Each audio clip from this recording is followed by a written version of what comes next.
Hi, my name's Greg Knable. In reading chapter 1, I guess the first thing I learned was about the sidereal day. It's a day that I guess astronomers and scientists use. They base it off of the rotation of the Earth in relation to a distant point off in space. It tends to be more accurate than the day that we use, which is just a revolution around the sun. It's actually 4 minutes shorter than the day that we use. So that was kind of interesting. Another interesting fact was the idea that they originally thought that water was brought to the Earth's surface from the mantle layer from volcanic eruptions. I'd never really thought of volcanic eruptions containing water, but then they kind of changed that thinking, and they kind of assume now that water was just kind of always on the Earth's surface from the beginning instead of being brought up through those eruptions. I also thought it was interesting that most of the water that evaporates from the ocean goes straight back in through precipitation, and that only a small fraction of that gets caught up in wind currents and gets brought onto the continents. So that's the rain that we would experience, but there's a lot more that's actually going on out at sea than what we even realize.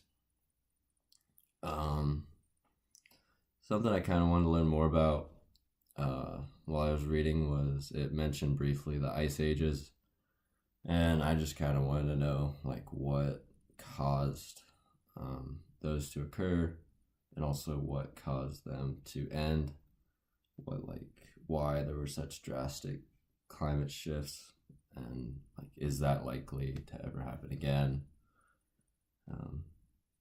I also learned that 70% of the Earth's landmass is actually in the northern hemisphere, which I just never really thought about looking at the globe. So that led me to a question of is there like an actual reason for that, whether it be climate or like the Earth's axis that causes there to be more land in the northern hemisphere rather than the southern. Let's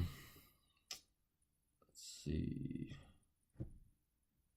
I also learned about the hyposographic curve.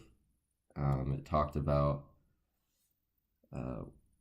water covering 71% of the Earth's surface, but also on average, it goes 4 times deeper below sea level than land actually goes above sea level, which is pretty drastic, I thought. And something that I wouldn't mind learning more about would be how they calculated all of that, like what tools they might have used for that hyposographic curve, whether it was like, I don't know, sonic waves or I don't know, some sort of tool to help them figure all that out and find the deepest depths of the ocean. I also read about sublimation, and I was wondering like under what conditions and how often does that occur in nature. And then I guess my final question was, does water evaporate quicker closer to the shoreline or out in the middle of the ocean, or does it not matter? Is it the same rate?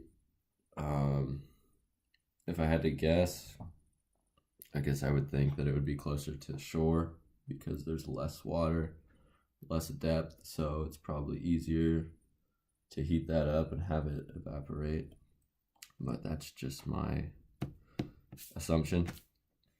So yeah, this is overall a fairly interesting chapter. I'm looking forward to moving on to the next few chapters and maybe learning about some organisms that live in the oceans and whatnot. So yeah, thanks.